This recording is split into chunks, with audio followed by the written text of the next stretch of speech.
Ok, pessoal, vamos lá, né? Ah, bom, falei para vocês, nós finalizamos o segundo reinado e a gente falou sobre a República da Espada. Falei para vocês na semana anterior que a Primeira República, ela vai de 1889 a 1930. Falei para vocês que a gente subdivide a Primeira República, ou República Velha, em dois pedaços. Na primeira fase, que é o governo de Dom Pedro, desculpa, o governo de Deodoro da Fonseca e de Floriano Peixoto, a gente chama de República da Espada. A segunda parte é exatamente o domínio das oligarquias dos fazendeiros, né? Os coronéis, e aí a gente chega na República Oligarca, tá? Que é o período mais longo da Primeira República ou da República Velha. A gente falou que esse governo da Primeira República é um governo elitista, é um governo voltado para os interesses da elite. Não tinha nenhum interesse por parte da elite de favorecimento das classes mais pobres, classes essas que eram oprimidas e sofriam extrema injustiça por parte deste governo que se instalou no Brasil, né? Era um governo pela elite, para a elite. Realmente era complicado. A gente falou que existia um sistema político que favorecia os interesses dessas elites, e esse favorecimento se dava em três esferas, né? Na esfera federal, na esfera estadual e na esfera municipal.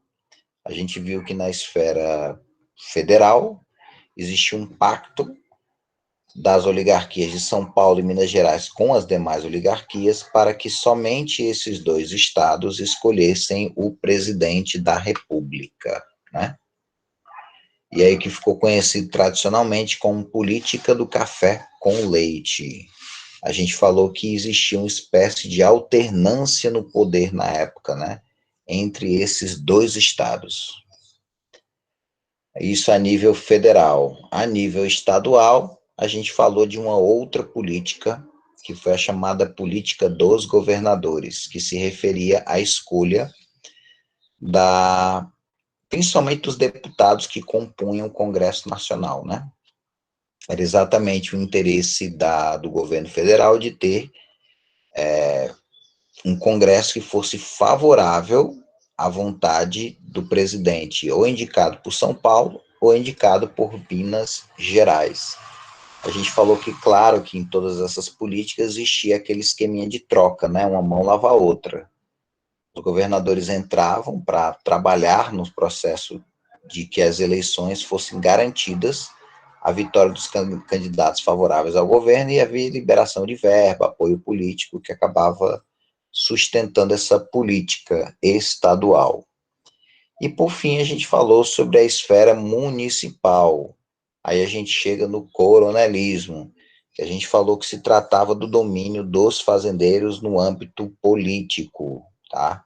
No âmbito político, esse coronel, ele manipulava todo o processo de eleição para colocar no poder somente os candidatos deles ou das pessoas que queriam, indicadas, né, para estar entrando na política estadual, municipal, né, nacional e daí vai, tá?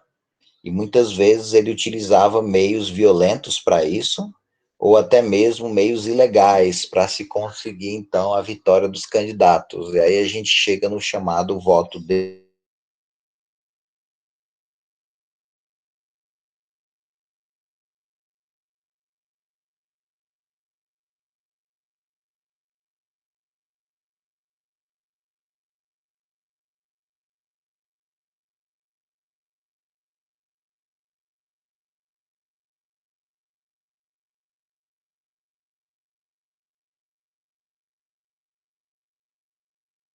E, por fim, a gente trabalhou, então, duas revoltas que a gente chama de revoltas messiânicas, né? A primeira revolta, a gente falou que foi a Guerra de Canudos. Dentro desse contexto ruim, né, de opressão, né, dos fazendeiros, esse contexto da concentração da terra nas mãos de poucos, né, da injustiça social, todo esse contexto ruim acabou favorecendo, um momentinho, Alguém quer falar alguma coisa? Diga lá. Dá pra repetir o que eu disse há uns minutos atrás, porque travou e não deu pra gente escutar nada? Travou, né? Beleza. Tem que lembrar qual foi a parte. Mas acho que eu estava repetindo a questão do coronelismo, né? Que a partir Foi. desse sistema do coronelismo, a gente tem um controle para garantir a vitória do presidente de São Paulo ou de Minas Gerais, a política do café com leite, e também a questão da escolha dos deputados que iam compor o Congresso Nacional, né? Que garantia a política dos governadores.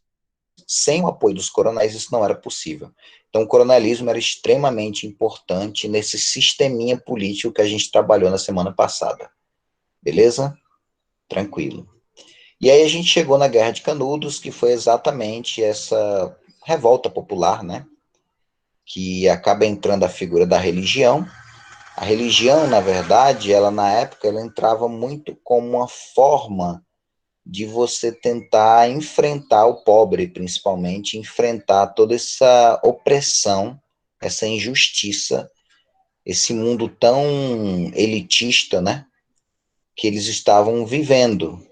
Era uma forma de refúgio, era uma forma de esperança que as pessoas encontravam para sair disso, né?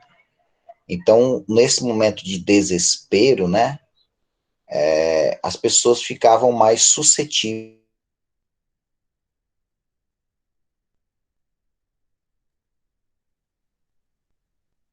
né?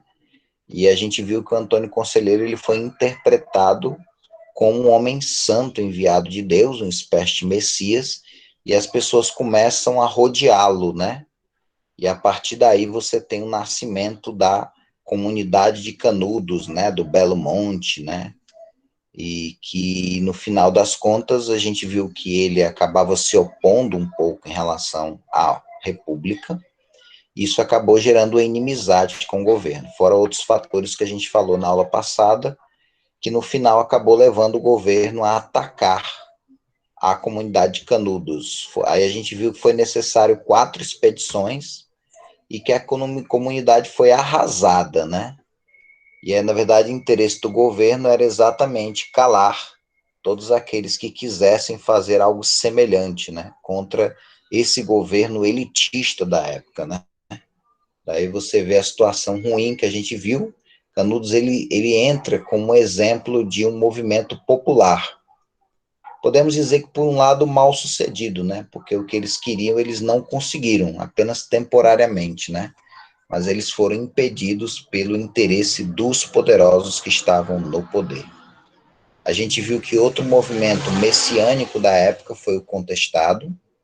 O Contestado aconteceu no sul do Brasil, a gente viu, e de modo semelhante era uma situação muito conflituosa em relação ao domínio dos coronéis, em relação à exploração sofrida pelos trabalhadores, em relação à empresa estrangeira, a questão dos trabalhadores terem sido abandonados no final, né, da obra, de camponeses que foram expulsos da sua terra, e tudo isso acabou criando um clima ruim, mas também um clima de favorecimento de figuras proféticas, e aí aparece a figura de Zé Maria, né, um curandeiro local que acabou sendo elevado à visão como um Messias mesmo.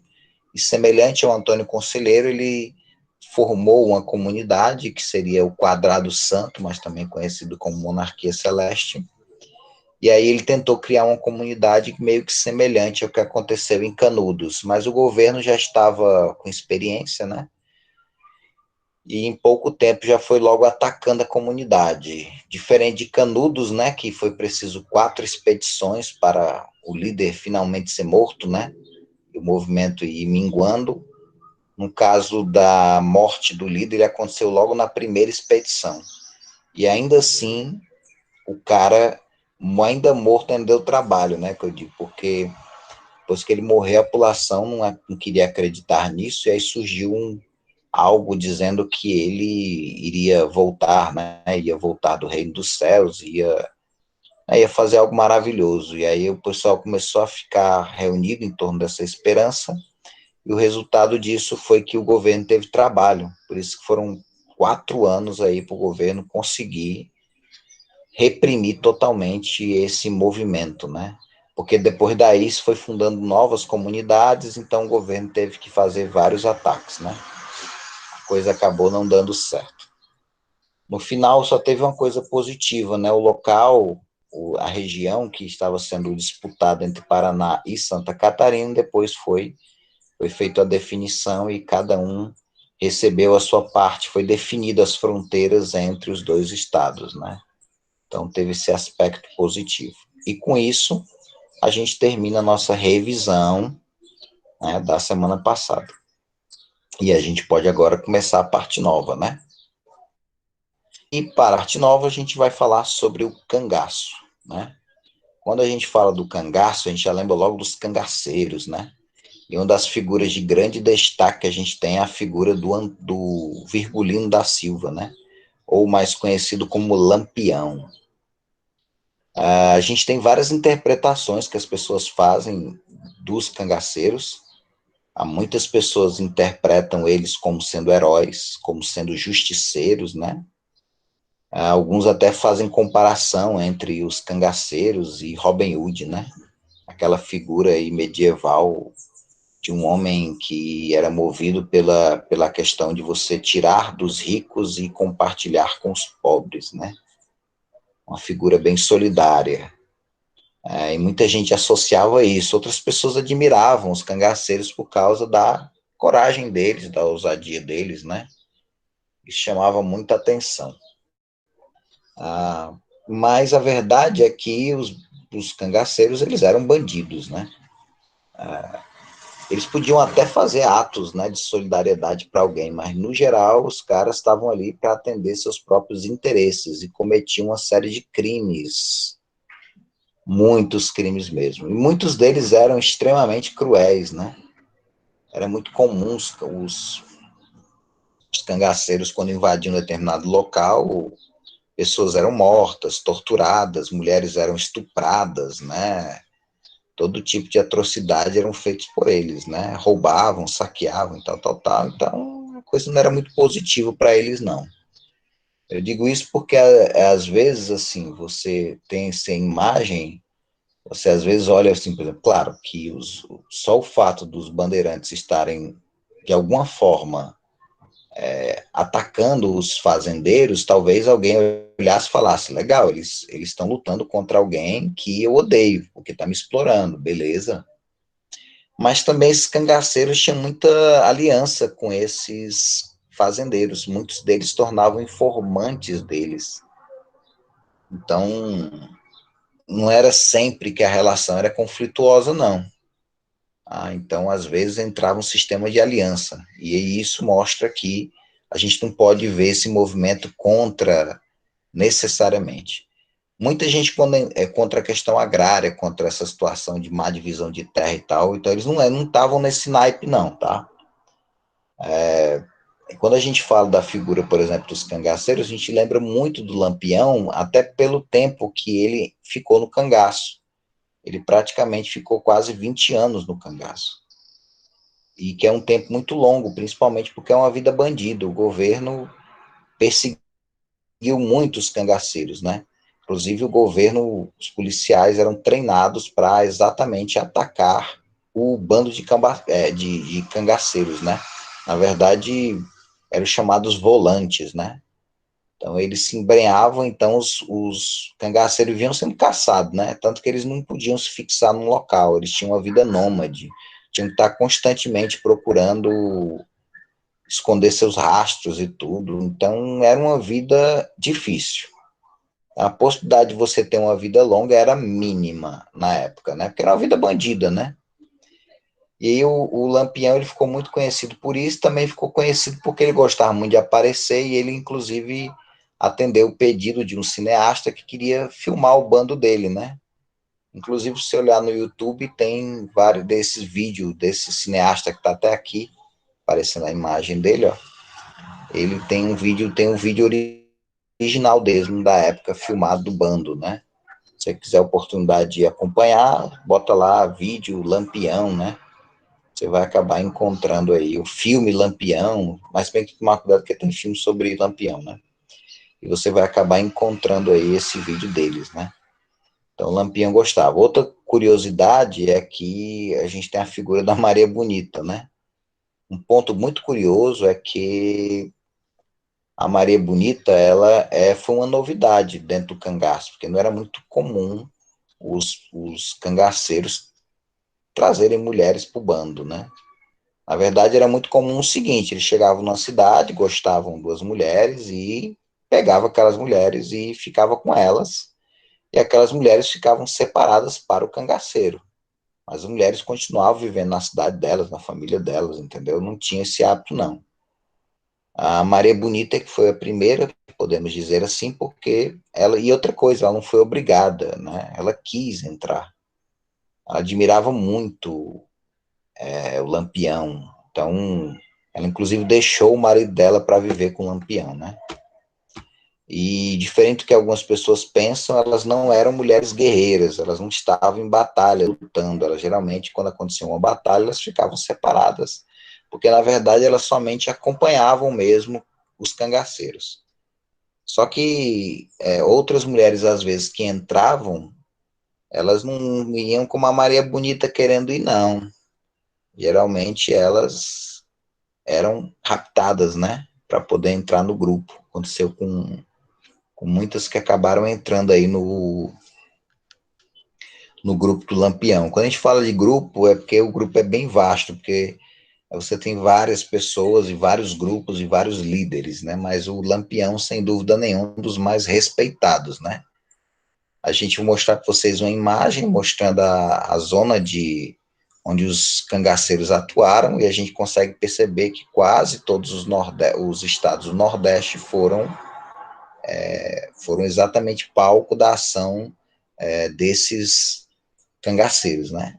Os cangaceiros acabaram perdendo força, principalmente a partir do governo de Vargas, onde o Vargas começou uma política muito forte de combate a esse banditismo,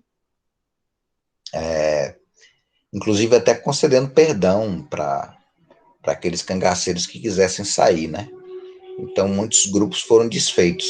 O bando de Lampião, no final, acabou sendo atacado, né, por um volante, e o resultado foi que uma boa parte do grupo foi morto, né?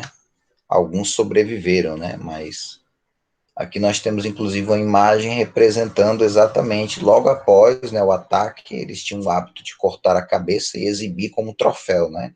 Junto com os outros ornamentos aí dos cangaceiros, né? E aí, a partir da morte, depois da morte de Lampião, a coisa já estava em decadência mesmo, e aí esse movimento vai chegando aos pouquinhos ao fim, né? A década de 40, praticamente você não sabia mais nem realmente sobre essa questão dos cangaceiros. Uma outra informação importante era que você tinha dois tipos de cangaço, né? O primeiro cangaço era quando o cangaceiro ele fazia serviços para os fazendeiros, geralmente a gente chama de cangaço dependente, ou que era o caso de Lampião e o grupo dele, eles eram independentes, tá? Eles tinham uma vida separada, beleza? E ali eles faziam serviço, roubavam, matavam para os interesses próprios deles, né? Ok? Então esse ponto é importante. E aí, uma vez que a gente falou um pouquinho sobre o cangaço, a gente pode falar também de novo sobre café. Quando a gente falou da época do Segundo Reinado, a gente falou que foi um grande destaque da nossa economia. E, nessa época, mais do que nunca. Se a gente olhar um gráfico aqui, ó, a gente vai ver mais ou menos a proporção do café nas exportações, ó. 1895, ó, 68% das exportações. 1925 já passou de 70%.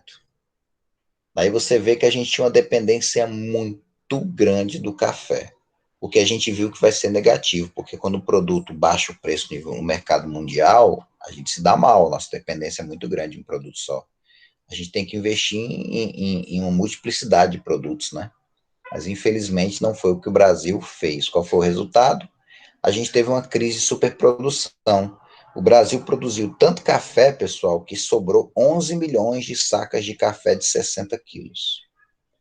O preço caiu no mercado internacional do café, e aí os cafeicultores procuraram o governo desesperadamente E na cidade de Taubaté foi acertado um acordo que ficou conhecido como Convênio de Taubaté. Por esse acordo funcionava o seguinte, né? Os estados de São Paulo, Minas Gerais e Rio de Janeiro se comprometiam a comprar todo o café que tivesse sobrando. Aí você pergunta, de onde vinha esse dinheiro? Dinheiro emprestado. E para pagar? Para pagar, quem pagava era todo mundo. Era toda a população que pagava através dos impostos, né? Então, no final das contas, todo mundo pagava o pato por causa dessa política irresponsável do governo. O ideal seria diminuir a produção e estimular outras atividades, como a atividade industrial, mas não foi o que o governo fez. Praticamente era quase tudo para o café. Se a gente olhar, por exemplo, essa outra tabelinha, uma tabelinha aqui de baixo, ó, a gente vai ver a porcentagem das exportações no Brasil. A gente tem vários produtos aqui, ó, café, açúcar, cacau, erva mate, daí vai, né? Vamos focar nos dois primeiros aqui, ó. Ó o café. Café, ó, no comecinho do século XIX, representava 18,4. Ó o que vai acontecer nas exportações, ó. Ele vai crescendo cada vez mais. Chegando a mais de 64, a gente vai ver que vai passar de 70%, né? Olha o açúcar, que era um grande destaque na época colonial, ó. Vai caindo, ó. Vai caindo cada vez mais. Mas olha só o que vai ganhar destaque. A borracha, ó. 0,1, 0,3, 2,3, tá vendo? Ó, 8, 15 e vai chegar a 25% das nossas exportações. Então vamos lá, o primeiro produto de destaque da época era o café, mas a gente vai ter problema. E o segundo produto a gente vai estar vendo que vai ser substituído pela borracha. Beleza? Infelizmente, voltando ao que eu estava dizendo, né? A ação do governo não foi muito positiva. O café foi bom, foi importante, foi sim. Café, muitas vezes, o dinheiro dele, a gente viu na aula do Segundo Reinado, muitas vezes era usado para estimular a indústria no Brasil, tá? Isso era positivo. Porém, você tinha uma política muito voltada à valorização do café. E acabou fazendo o convênio de Taubaté, que foi algo terrível. Essa ideia de você comprar o café excedente e você ficar pedindo dinheiro emprestado para isso foi uma política muito irresponsável, muito negativa, né? Enfim, então isso não foi legal. E aí, claro, que quando a gente vai falar, então, sobre o nosso outro produto de destaque, que foi a borracha, a gente vai ver que o Brasil fez uma grande burrada. O Brasil poderia ter aproveitado muito melhor a borracha, mas não aproveitou. Principalmente porque o mundo estava tendo muita necessidade de borracha, principalmente por causa da indústria automobilística e por causa da questão das bicicletas, que estavam virando uma sensação mundial. Então havia uma necessidade muito grande da borracha natural, né? E o Brasil tem uma imensa reserva, a própria floresta amazônica, você tem muitas seringueiras, né? E o Brasil podia ter investido muito mais, no sentido até de plantar seringueiras. Ele ficava muito dependente do que se encontrava na floresta. O lado ruim da floresta é que você tem uma seringueira aqui, uns 5 quilômetros, 10, 15 quilômetros depois. Então, dificulta esse deslocamento, acaba demorando, né? E não atendendo essa necessidade mundial. Tanto que o Brasil não conseguia chegar nem perto da necessidade mundial. Ainda assim, a gente passou de 90% de domínio, né, desse mercado da borracha. O norte foi muito beneficiado, a gente vai ter um enriquecimento, né, dessas populações do norte, com destaque para Manaus e Belém, que vão crescer e se desenvolver muito nessa época. A gente vai ter uma migração em massa de trabalhadores do Nordeste para a região Norte, por causa do ciclo da borracha, mas como o Brasil não investiu, o que a galera fez, os holandeses e os ingleses? Eles praticaram uma coisa que a gente chama hoje de biopirataria. Os caras pegaram sementes da seringueira, levaram para as suas colônias na Ásia, né?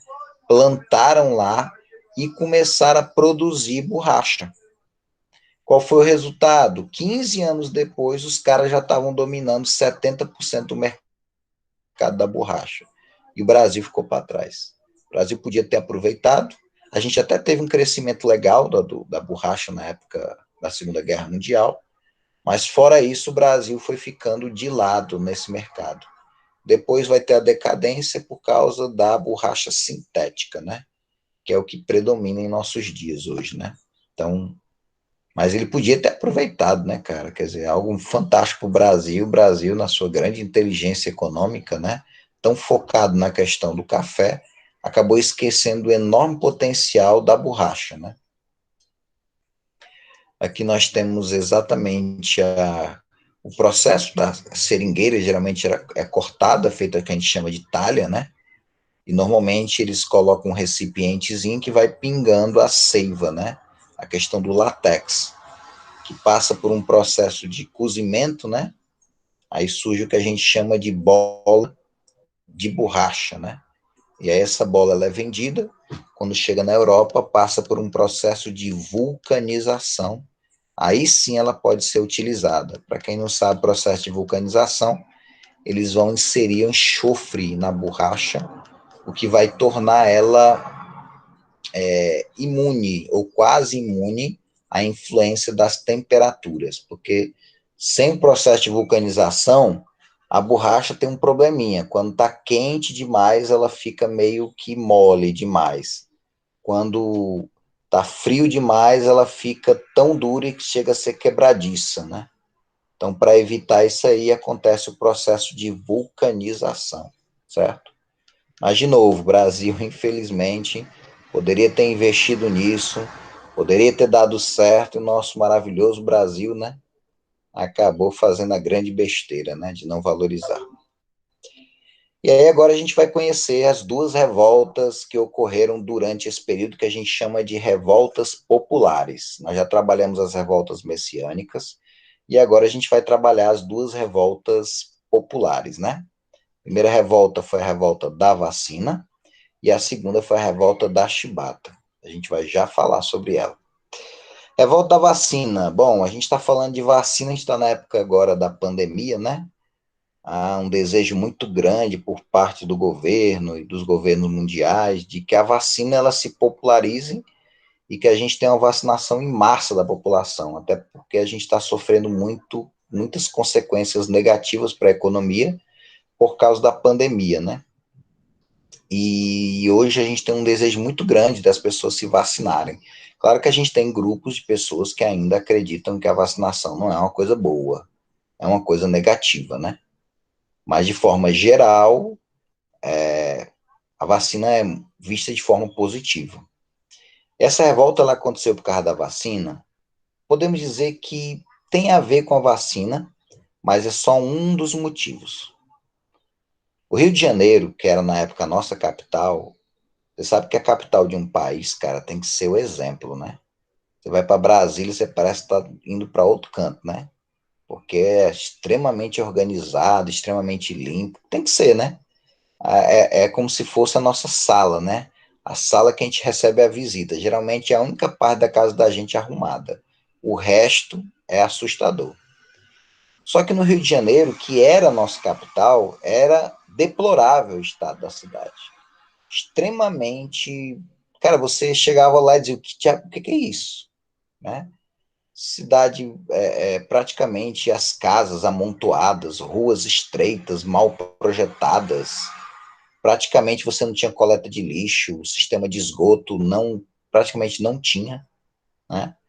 Sujeira, doenças, cara, as pessoas tinham medo, os navios de passarem no Rio de Janeiro, só de passar perto porque tinha medo de pegar doença.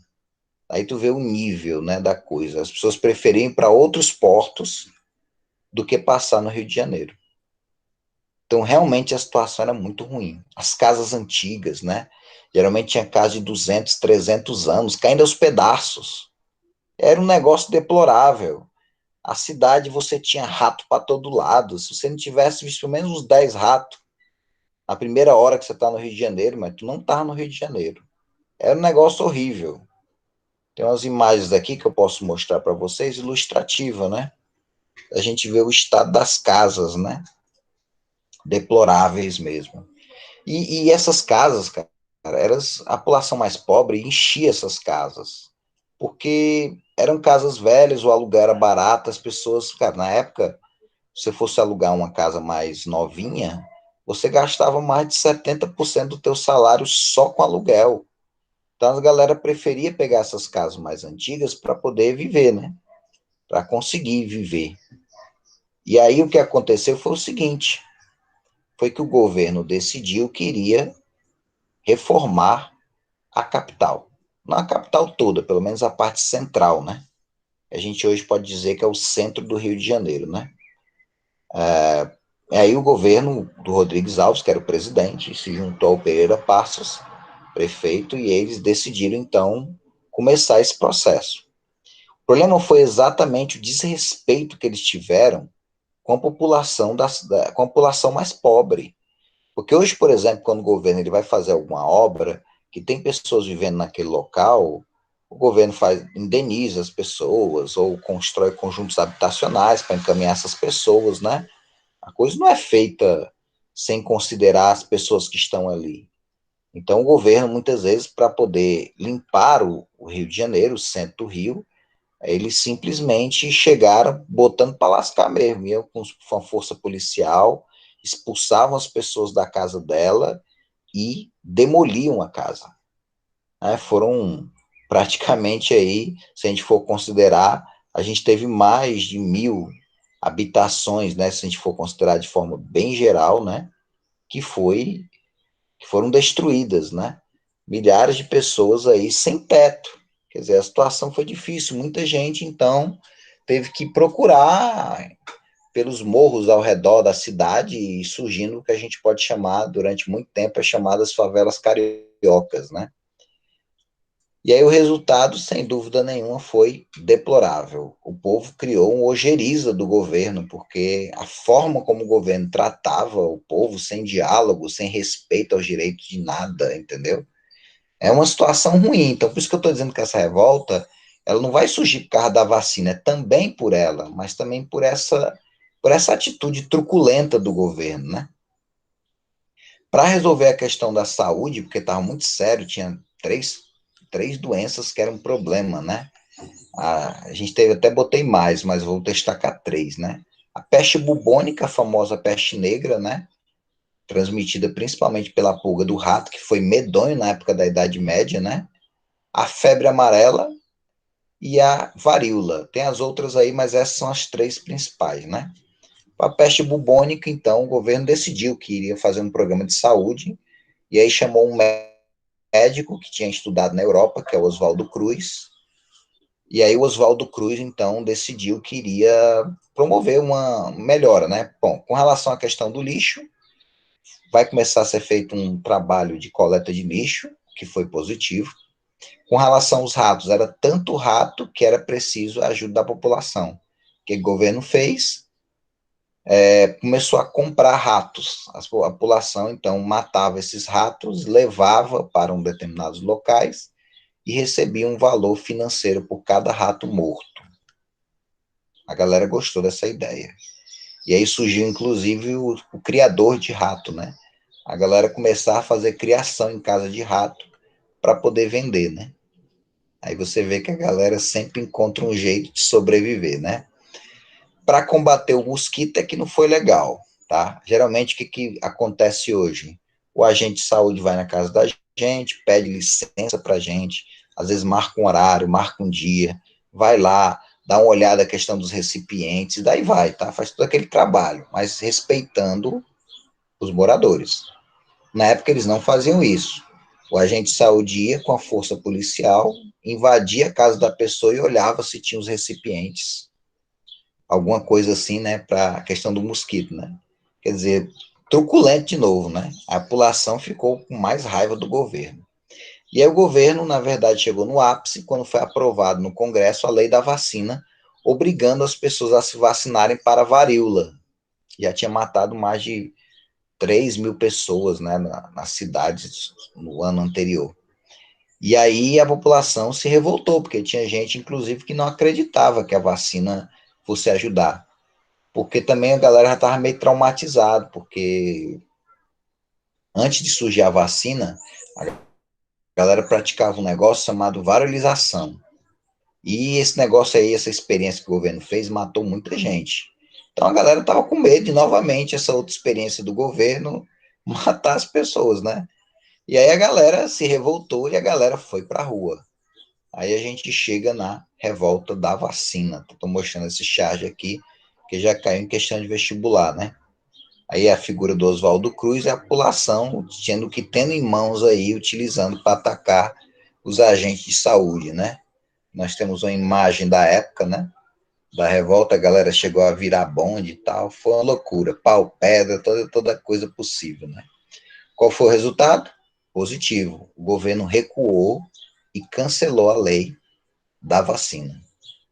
E hoje o governo, na verdade, não tem a obrigatoriedade da vacinação, tem o estímulo do governo, né? O governo tem aquelas estratégias para estimular a população a se vacinar, né? Às vezes, por exemplo, quando você matricular o seu filho na escola, por exemplo, uma escola pública, geralmente municipal, você é obrigado a apresentar o seu cartão de saúde, né? Cartão de vacinação, né? E isso é exatamente uma forma também de pressionar para a questão da vacinação, né? Mas é só para a gente ter ideia de que o governo não estava respeitando o povo e o povo falou, beleza, pois eu não vou respeitar você também, governo, né?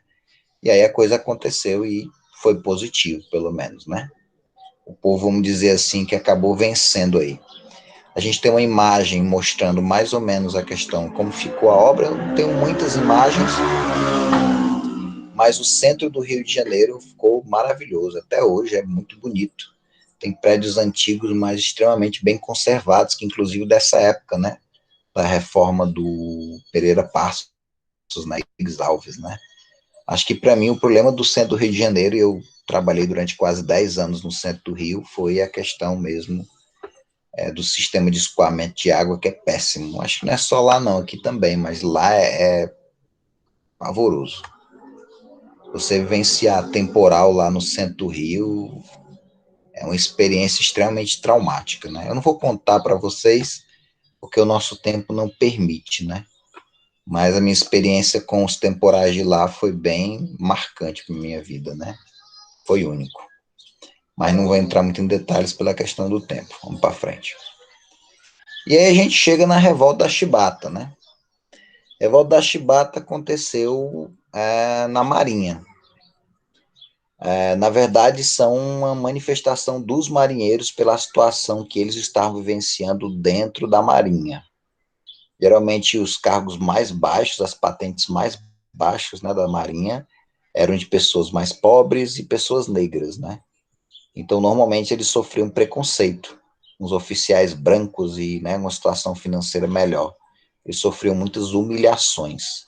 Além de um salário terrível, ainda uma alimentação deplorável. No meio de tudo isso, ainda tinha outro problema, que eram os maus tratos, né? Muitos desses marinheiros, quando faziam alguma coisa, um ato indisciplinar, eles podiam, inclusive, podiam ser punidos, né? Presos a pão e água, ou até mesmo, que era o pior, que era ser chicoteados, sofrer a chamada chibata, né? Então, a imagem muito comum que a gente pode colocar é exatamente a figura do marinheiro que deixava suas costas à mostra e o cara vinha com um chicote, que seria a chibata, e chicoteava ele. E a gente pode dizer que era muito semelhante ao que acontecia na época do Brasil colonial em relação aos escravos. Você vê que a marinha se modernizou de um lado e do outro não, né? E aí os marinheiros meio que se revoltaram com isso. E a coisa despontou quando um marinheiro, que foi o Marcelino, ele acabou machucando um oficial e o oficial ficou tão irritado com ele que deu aí o anúncio de 250 chibatadas. Era só 25, né? O máximo. Só que o oficial exagerou e o cara praticamente quase morreu, né? Dessas 250 chibatadas. Os marinheiros ficaram revoltados. Apareceu a figura do João Cândido, também conhecido como Almirante Negro. Ele liderou os homens, capturaram 3 navios, colocaram na Baía de Guanabara e ameaçaram bombardear a capital caso não atendesse suas reivindicações. O presidente da época, que era o Hermes da Fonseca, atendeu prontamente o pedido deles, que a chibata foi abolida, foi prometido perdoá-los, Só que aí, quando a galera se rendeu, muitos desses foram afastados, outros foram presos, e o João Cândido foi internado num hospício. A ideia do governo era colocar ele como uma figura louca, né? Para exatamente desmerecer o movimento, né? Não fazer com que ele seja um herói, né? E aí o resultado disso foi negativo para o João Cândido, né? Chegou no final da vida dele e o pobre queria tanto voltar para as Forças Armadas e nunca conseguiu, né? Morreu como pescador, né? Só recentemente aí na época, se eu não me engano, do governo Lula, é que ele vai ser até homenageado, né? Se não me engano, tem uma estátua dele lá na Praça 15, em homenagem a ele, né? Apesar dele não ser muito bem visto ainda, né? Até porque ele é um exemplo de insubordinação, né? Talvez por isso que ele não vire um grande herói, né? Pelo menos para as Forças Armadas, né? Enfim, pelo menos eles conseguiram o que eles queriam, né? Aboliram a chibata. Não significa dizer que agressões físicas ainda não continuem nas Forças Armadas. Ainda hoje você tem. Eu tenho inclusive um caso de um primo meu que entrou e ele sofreu agressões físicas, né? E até ameaças sexuais por parte dos oficiais. Mas aí são casos, né? Mas hoje tem lei, né? E às vezes você pode recorrer a isso e pode acontecer desses oficiais serem punidos, né? Na época você não tinha isso. Praticamente marinheiro, patentes mais baixas, não tinha vez nenhum, né? Quer dizer, você consegue perceber a diferença dessa época para a época de hoje, né? Que a gente está vivendo. Outra coisa que Hermes da Fonseca ficou conhecido foi a política das salvações dele. O cara queria salvar o Brasil das oligarquias, dos fazendeiros no poder, né? Queria tirar todas essas oligarquias que estavam controlando essa corrupção que acontecia no Brasil e limpar a coisa, né? E colocar somente pessoas escolhidas por eles, os chamados interventores, né?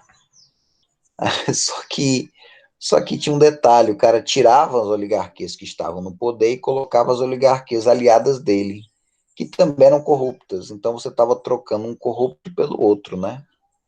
Mas na cabeça dele estava dando certo, estava funcionando. O problema dessa política de salvação é que quando você tira essas lideranças, você vai ter revolta, né? Porque eles têm grandes apoiadores. Aqui no Ceará é que a coisa bombou, né? Eles tiraram se eu não me engano, era o Nogueira Scioli que estava no poder, muito poderosa a família Scioli, e tiraram ele do poder e colocaram um militar, né? Esse que é o Hermes da Fonseca. Colocaram o Franco Rabelo. Ah, amiga, as oligarquias se juntaram, principalmente na figura do Padre Cícero, que era muito poderoso, muito influente, e o Padre Cícero, inclusive, vai até utilizar aí forças armadas dele para poder lutar contra o governador, e ele vai ser bem sucedido. Eles vão, inclusive, cercar a fortaleza e o governador vai pegar o beco, vai-se embora mesmo, porque esse homem era forte pra caramba. Inclusive, o Padre Cícero, ele é uma figura até hoje muito amada, né? Principalmente em Juazeiro. Ele ganhou um destaque nacional a partir de um milagre que teria acontecido durante uma cerimônia dele, em que ele colocou uma hoxa na boca da fiel e, de repente, a hoxa teria se transformado em sangue. Isso não aconteceu uma vez, aconteceu várias vezes, e acontecia geralmente na mesma época do ano, na quaresma, né? E aí o padre Cícero comunicou à igreja, a igreja mandou uma equipe para poder fazer uma avaliação, a primeira equipe que foi mandada, que tinha até médico, o pessoal disse assim, olha, não tem explicação para isso não. Mandou uma segunda equipe, mas a segunda equipe já foi meio tendenciosa para ver que a coisa não estava errada e deu a autenticidade de que a coisa era falsa, né? E aí o padre Cícero sofreu as consequências, né? Por ele estar promovendo o fanatismo e tal, ele acabou perdeu as funções dele eclesiásticas, né? Então ele não podia mais fazer missa, não podia mais fazer confissão. Ele, com isso, chegou até a viajar para o Vaticano para pedir aí o restabelecimento das funções dele, mas foi negada. E ele morreu como uma pessoa renegada pela Igreja Católica. Somente agora, em 2015, é que ele foi restabelecido pelo Papa Francisco e está passando pelo processo de canonização. Mas o Padre Cícero, ele era um coronel de batina, né? Ele era um fazendeiro, um cara poderosíssimo. Se você olhar lá na West, tem a lista dos bens dele, e era praticamente um livro. O cara tinha muito mesmo. Era muito influente, muito poderoso. Foi prefeito de Juazeiro. Se não me engano, foi vice-governador aqui do Ceará, tá? Então, esse cara era muito forte. Ele era muito ligado mais à parte política do que em si a religião, né? Mas, enfim, por isso que a gente chama ele de coronel de batina, né? Mas aí, claro que o padre Cícero ele era um exemplo de que essa política das salvações aí do Hermes da Fonseca não ia dar muito certo, não, e não durou muito, não. Praticamente 4 anos depois a coisa voltou como era. A galera, as antigas oligarquias voltaram ao poder e parecia que nada tinha acontecido de grandes mudanças, né? Para a gente não alongar mais, porque não vai dar tempo, eu ia só fazer um rápido comentário sobre a questão da indústria aqui, né, no Brasil, na época da Primeira República. Eu digo para vocês que não houve uma valorização da indústria, mas a industrialização ela realmente aconteceu, e ela aconteceu principalmente por causa da Primeira Guerra Mundial, né? Muitos países não podiam vender para o Brasil por causa da guerra, e o Brasil teve que dar um jeitinho aí de começar a produzir. E aí chegou no que a gente chama de industrialização, de substituição, né? O que eu antes comprava, agora eu tenho que produzir, né? E aí, claro, que ainda tinha o dinheiro que vinha do café, né? Ainda tinha muita gente para trabalhar, tinha uma forma dos produtos serem escoados, principalmente pela questão das ferrovias que você tinha, e a coisa vai crescendo. Claro que quando a gente fala de indústria, a gente não está falando do Brasil todo, não. A gente está falando principalmente de dois estados, do Rio de Janeiro e de São Paulo. Só que desses dois, onde a indústria mais se desenvolveu foi em São Paulo, né? Coisa lá realmente foi muito mais, até porque você tinha muita mão de obra imigrante em São Paulo e você tinha muito dinheiro do café. Então, esses dois fatores acabaram possibilitando uma industrialização mais pesada em São Paulo, né? O resultado disso, assim, claro, essas pessoas que trabalhavam, esses imigrantes, os caras vinham, tinham uma capacidade, né, técnica, mas os caras também eram politizados, então a galera começa a questionar algumas coisas, e um dos pontos, assim, principais era essa questão mesmo da falta de direitos do trabalhador. O trabalhador trabalhava 14 horas por dia, trabalhava de domingo a domingo, entendeu? Não tinha direito a nada. E aí a galera começa a se unir, começa a fazer greve, começa a formação de sindicato, e a coisa começa a despontar no Brasil, né? Aos pouquinhos, né? A industrialização pesada começa a partir de Getúlio Vargas. Beleza? Tranquilo? Vou dar uma pausa aqui na gravação.